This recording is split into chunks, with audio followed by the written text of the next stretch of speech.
comparing them to Darrell Brooks, the amount of deference he is getting, it's a little different because this is a civil or criminal trial versus civil, but the amount of deference he's getting is massive, massive. But I do want to say, though, that once his case was removed from federal court to Connecticut, I said there's no way he gets a fair trial in Connecticut no matter what happens. And we've seen the judge's actions in that case, and they are absolutely abhorrent. And if you hate Alex Jones, which plenty of people do, you have to understand that the most abhorrent and indefensible person needs the maximum amount of deference and defense from the court to make sure their rights of due process are followed before their property is taken by the government and given to someone else. And if you don't do that, if you just allow your emotional response to this person or what they have alleged to have said, if you let that rule you, then you are just engaging in mob justice, which is what our court system is designed to prevent.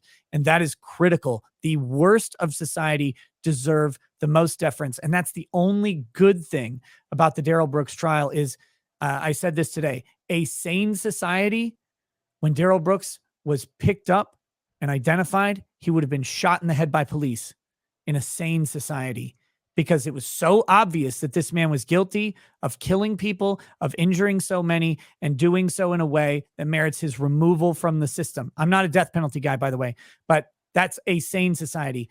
But we have a just society, and a just society sometimes bends over backwards away from sanity to make sure that justice is served properly. And that's the inspiring thing about the Darrell Brooks trial, is that they seem to be doing that. And the prosecution is not acting terrible. They're actually acting very, very well in this case.